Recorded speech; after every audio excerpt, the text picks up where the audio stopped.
내년 이제 제20대 대통령 선거, 제8회 전국 동시지방선거를 앞두고 지금 열기가 뜨겁게 달아오르고 있습니다. 국민의힘 대선 주자들이 강원도를 찾아서 열띤 토론을 벌였습니다. 민주당 후보들하고 다 겹치는 공약이고요. 네. 이 공약 중에 한두 개라도 참신하거나 구체성 혹은 로드맵을 제시해가지고 이렇게 나오면 좀 관심 있게 보는데 네. 아직은 선거가 7, 8개월 남았기 때문에 수차례 요동을 칠 거다. 깜깜이 선거 그리고 우려된다. 대선이라는 큰 이벤트 때문에 이 지방선거에 대한 관심 상대적으로 좀 적은 게 현실이고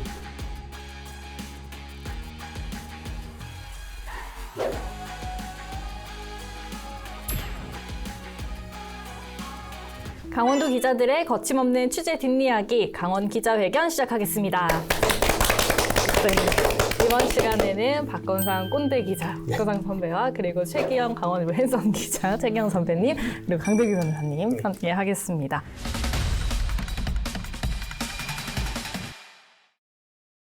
지금 내년 이제 제20대 대통령 선거 그리고 제8회 전국 동시지방선거를 앞두고 지금 열기가 뜨겁게 달아오르고 있습니다. 또 사상 처음으로 이번에 대통령 선거와 지방선거가 같은 해에 치러져서 그만큼 좀 관심도 많은 것 같은데 이번 시간에 좀 빨라지는 선거 시계, 그 강원도 정치권 상황 짚어보겠습니다.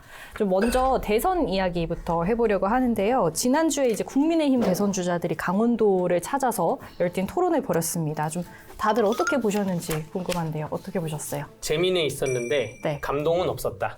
네. 다시 볼 영화라면 추천하지 않겠다. 이렇게 네. 그렇게 말씀드리고 싶어요. 그리고 후보들이 강원도에 대한 이해도가 좀 부족하지 않았나, 또 공부를 덜하지 않았나. 그리고 아마 토론 막바지기 때문에 사실 강원도 토론이 지방 순회의 처음이었으면 이 정도까지는 아니었을 텐데 네. 토론 막바지기 때문에 강원도에 대한 얘기보다 본인들이 서로 하고 싶은 얘기가 더 많았을 거예요. 그렇기 때문에 감동이 없었다라고 평가를 하겠습니다. 네. 근데 이게 한계가 좀 있었던 게 그 해당 방송사 있는 기자한테 좀 물어봤는데 이게 당에서 하는 토론회를 가져온 건데 지역에서 뭐 충남에서 하고 뭐 강원에서 하고 했는데 이게 1차, 2차로 보는 거지 그 지역에 대해서는 크게 영향이 없이 그렇게 네. 진행을 했다고 하더라고요. 그래서 좀 지역에 대한 공약이나 이런 이해도 부족하지 않았나 생각됩니다. 네. 일단은 뭐 저마다 좀 내가 뭐 강원도를 발전시킬 수 있는 적임자다 이러면서 좀 강원도랑 관련된 여러 가지 공약들을 좀 말을 했는데 좀 후보별로 주목해 볼 만한 공약 좀 어떤 게 있었는지 선배님이 정리해 주시죠. 네, 당일날 이제 토론회 발언 순서대로 네. 좀 정리를 해보면 네. 먼저 이제 윤석열 후보 같은 경우에는 규제 완화 그러면서 이제 강원 경제특별자치도를 언급했고요. 네. 그리고 인공지능을 결합한 이제 바이오 산업, 액화수소 산업의 육성을 강조했습니다. 네. 그러면서 이제 의료와 인공지능을 어떤 결합한 정밀 의료 산업 기지를 강원도에 만들고 또 삼척 LNG 기지를 중심으로 한 액화수소 에너지 거점 지역으로 하겠다. 그리고 강릉은 이제 관광 거점 도시. 네. 그리고 양양, 속초 이제 공항하고 크루즈 특화돼 있으니까 그리고 이런 것들을 결합해서 동부가 관광 거점지로 만들겠다. 그리고 이제 폐광 지역은 역사문화 공간으로 만들겠다. 뭐 이런 공약을 했고요. 네.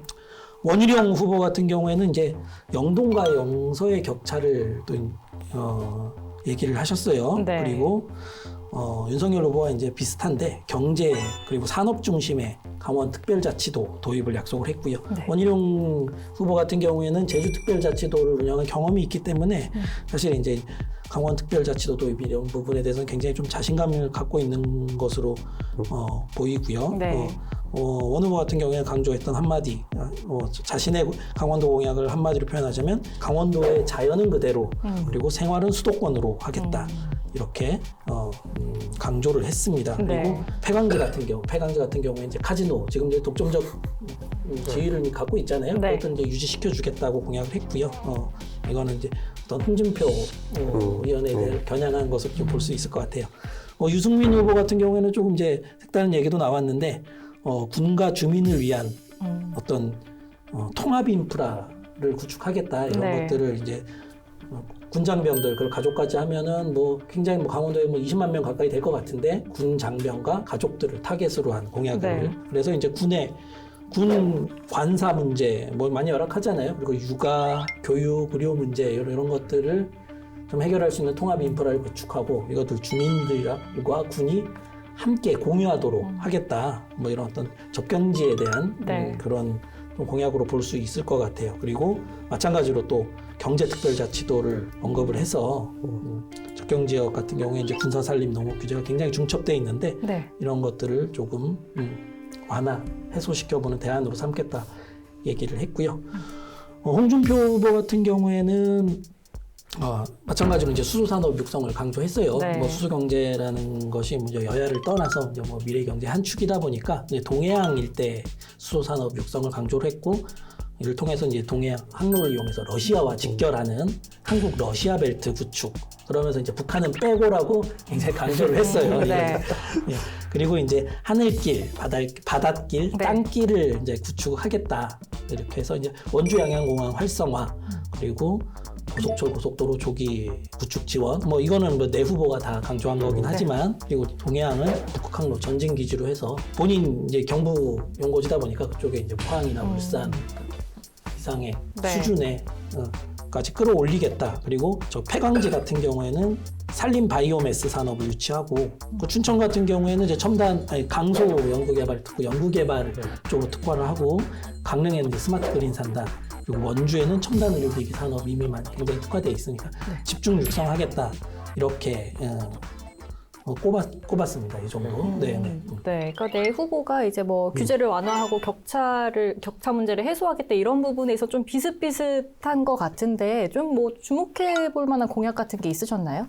저는 뭐 그 특별히 주목할 만한 공약은 뭐 제 마음에 와닿는 공약은 없었습니다. 뭐 SOC 확충이나 특별자치도나 네. 뭐 규제 완화나 사실 민주당 후보들하고도 다 겹치는 공약이고요. 네. 이 공약 중에 한두 개라도 참신하거나 뭐 구체성 혹은 로드맵을 제시해가지고 임기 1년 안에는 어떻게 하고 2년 안에 어떻게 하겠다 이렇게 나오면 좀 관심 있게 보는데 네. 그런 게 많이 없었다 보고요. 그나마 꼽자면 네. 유승민의 군인 제대 군인 뭐 군인 가족 예우 군인 가족을 제대로 예우하겠다는 공약이 있고 홍준표 후보의 북극 항로 개척 이게 그 뭐 미국 동부 연안이나 동남아에서 우리나라를 통해서 북극을 통해서 유럽을 가게 하겠다는 네. 그런 공약인데 이게 실현되면 좀 강원도 발전에 도움이 될지도 고민되고 이거 좀 검색을 해보니까 요 공약은 부산하고 울산에 더 특화가 된 거지 강원도에 도움되는 건 크게 없다라는 사람들도 있고 네. 근데 또 반대로 이게 크루즈 관광하고 접목이 되면 수도권 사람들이 강원도에 와서 크루즈를 타고 뭐 북극을 넘어서 유럽을 가는 이거는 약간 국제사회의 조율도 필요하기 때문에 이런 거 좀 궁금하더라고요. 네. 뭐 확 와닿다기보다는. 네. 저는 이제 주목해야 될 부분이 이제 특별자치도에 대한 논의. 네. 특별자치도는 지금 현재 그 최무순 도정에서도 평화특별자치를 추진하고 있고 그리고 이재명 대선 후보의 공약에도 있습니다. 네. 그리고 국민의힘 4명의 대선 주자 중에 3명이 언급을 했어요. 이제 물론 이제 포인트는 조금씩 다르지만 국민의힘 같은 경우에는 경제를 강조를 하고 있고 네. 여당 같은 경우에는 이제 평화 그리고 이제 그 남북 그 전 세계 유일의 분단도라는 어떤 네. 그런 특수성에 좀 주목을 하고 있는데 사실은 그 포인트가 다를 뿐이지 특별자치도가 되면 운영되는 모습은 비슷할 거예요. 그 포인트를 어디에 두느냐의 차이일 뿐이지 사실은 이제 메가시티라든가 특별지자체 논의가 지금 굉장히 활발하게 이루어지고 네. 있는 상황에서 여야 유력 대선 후보들이 모두 특별자치도 언급을 했다는 건 강원도의 특별지자체 논의 그리고 강원도의 지방정부의 상당한 중앙정부의 권한을 지방정부에 그리고 강원도에 이양해 주는 것들은 아마 누가 대통령이 됐든 간에 네. 논의가 계속 이어질 수밖에 없는 부분이다. 그래서 이 부분은 조금 좀 집중해 볼 필요가 있다 그렇게 판단이 들어요. 네, 그래서 이번 토론에 좀 도민분들은 어떻게 지켜봤는지 궁금한데 11월 5일에 이제 최종 후보가 선출이 되는 거죠. 네. 오늘부터 그러니까 방송 촬영 날짜 오늘부터 투표가 시작이고요. 주변에서 뭐 투표를 많이 했다는 글이 SNS에서 올라오고 있습니다. 아, 네. 그래서 지금 민주당 같은 경우는 이재명 후보로 대선 후보를 정했잖아요. 그럼 이재명 후보는 강원도를 위한 좀 공약 어떤 걸 내세우고 있나요? 네, 뭐 비슷해요. 예, 비슷한데 예. 네. 이제 뭐 핵심 공약 이제 첫 번째 공약으로 뽑을 만한 게 이제 강원 평화특별자치도. 그래서 이제 강원도가 남북 평화 시대를 선도하는 지역으로 강원도를 네. 만들겠다. 그래서 강원 평화특별자치도 설치법을 제정하겠다. 이 부분은 강조했고요. 아까 뭐 저 경제특별자치도랑 이제 평화경제 이제 이름만 바뀔 뿐이지 네. 사실은 비슷한 공약인데 그리고 이제 2024년 강원 동계청소년 올림픽 남북 공동 개최를 좀 적극 지원하겠다. 이제 뭐 평화특별자치도와 뭐 이렇게 다 있는 강원도의 어떤 평화에 대한 어젠다를 가서 강원도가 계속 갖고 가도록 하겠다. 네. 뭐 이 부분 이제 또 강조했고요. 그리고 금강산 관광 재개라든가 뭐 이쪽이 고성이나 이쪽은 수건이다 보니까 네. 그런 것도 강조를 했고요. 그리고 산업적인 측면에서는 정밀의료, 그리고 바이오, 디지털 헬스케어 산업, 그리고 에카수도 산업 네. 집중 육성하겠다 꼽았는데요. 예. 똑같은데. 뭐 워낙 비슷해서 뭐 관광 산업도 네. 비슷하고 네. 다 비슷합니다. 네, 네. 예.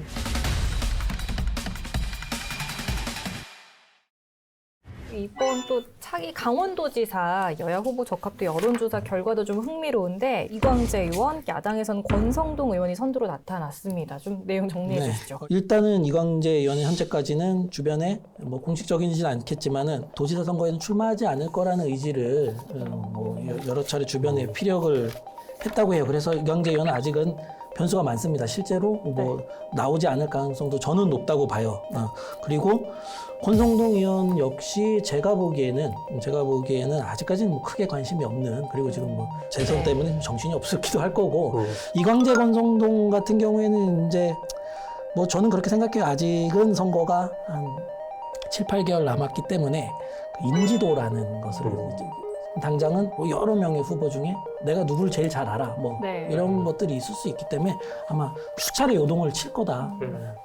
만약에 지금 뭐 이광재 의원하고 권성동 의원하고 지금 맞붙게 된다 그러면 사실 두 사람의 생각의 차이가 되게 크거든요. 그리고 여기에 대한 선택, 도민들의 선택 좀 재밌지 않을까 네. 생각도 좀 듭니다. 네. 그리고 또 이제 춘천, 강릉, 원주 네. 시장 여론조사 결과도 좀 정리해 주실까요? 이게 더 재밌는 것 같아요. 네. 제가 춘천, 원주, 강릉을 제가 무협지를 참 좋아하는데 무협지로 좀 표현을 한번 해볼까. 네네. 네네. 일단 먼저 춘천으로부터 볼게요. 춘천은 직함은 제가 빼겠습니다. 춘천은 좀 많아서. 네. 네네. 최동영 1위입니다. 최동영 18.6%, 네. 예, 뭐 이광준 14.3%, 2위, 그리고 3위가 이재수 8.6, 그리고 4위가 변지량 7.8, 그리고 5위가 육동환 6.3 이렇게 나왔어요. 전 시장, 전전 시장이 이제 1, 2위를 하고 있고 현역 시장이 3위로 밀린 케이스인데 이게 사실은 조금 네. 이해한 결과기도 하죠. 네. 사실 네. 현역 프리미엄이 있다 보니까 일단 국민의힘 먼저 보면 상당히 고무적이죠. 네. 고무적인 건 사실이지만 방심 뭐 크게 좋아할 건 없다. 최동영 전 시장, 이광준 전 시장 같은 경우에는 춘천 시민 누구나 모르는 사람이 없는 네. 전 시장 출신이 전 시장 전 시장이기 때문에 인지도 굉장히 높겠다.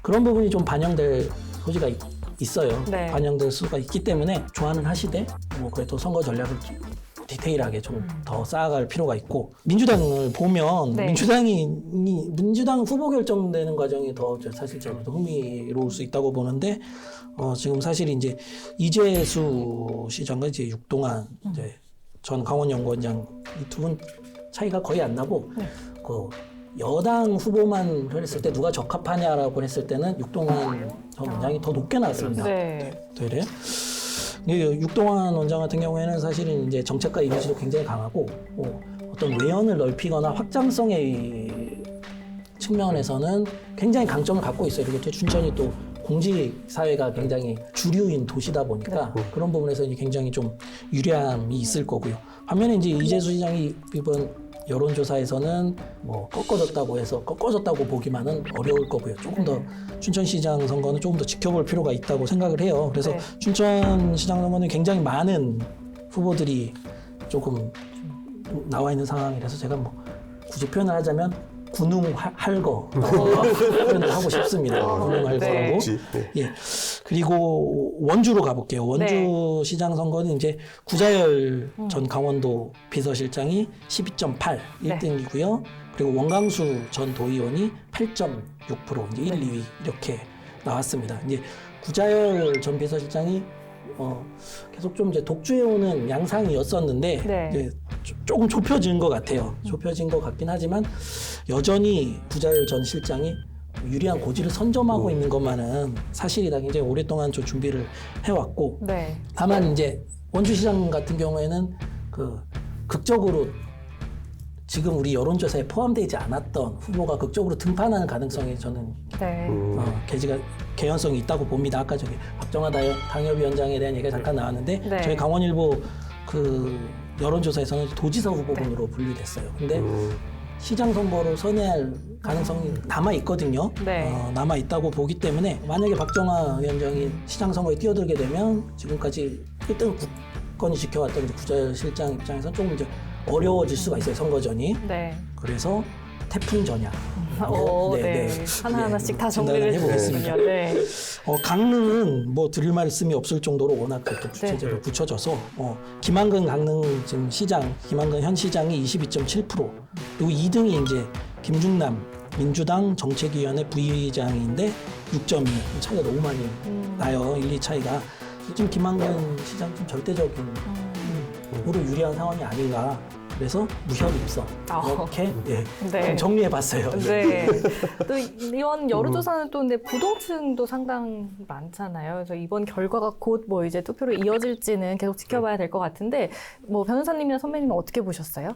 워낙 뭐 분석을 잘 해주셔가지고 그 분석이 그대로이고 춘천 같은 경우가 다른 전국에 있는 다른 지방자치단체에서도 흔히 볼 수 없는 경우인 거죠. 네. 사실 원주는 삼선 원주 현재 원창훈 시장이 3선이기 때문에 등판을 안 하기 때문에 여론조사에 대해서 치열하게 공방이 있는 거고 강릉의 김한근 시장이 1등을 하고 있는데 보통 이렇게 현직 시장이나 현직 군수가 1등을 의례적으로 하기 마련인데 네. 사실 전 시장한테 밀렸다, 전 시장한테 밀렸다 여기까지는 이해를 할 수가 있어요. 그래서 3등을 한 걸 이해가 할 수가 있는데 그러면 본인 당에서 그러니까 여당에서 민주당 내에서 적합도에서는 당연히 1위를 해야 되는데 희한하게 민주당 적합도에서는 육동환 후보에 비해서 2등을 했다는 것이죠. 그래서 굉장히 좀 시민들 사이에서 회자가 많이 되고 있고요. 실질적으로 춘천시에서 그 출마 선언을 한 분은 많지 않습니다. 최동용 후보가 출마 선언을 했었고 또 네. 민주당에서는 육동환 후보, 유정배 후보만 출마 선언을 했어요. 이강준 후보 같은 경우에는 출마 선언을 하지 않고 기자회견을 하게 했는데 네. 뭐 복당을 해가지고 뭐 대선에 힘을 보태겠다 요 정도 기자회견을 했었고 사실상 출마 선언이긴 한데 이 정도로 했었고 그렇기 때문에 그러한 와중에도 이렇게 양상이 보여진다는 게 좀 재밌는 것 같습니다. 네. 강릉 지역 좀 얘기를 좀 해봐야 될 것 같은데 일단 강릉을 보면은 최근 한 3, 4년 사이에 인구는 안 늘었지만 가구 수가 증가했어요.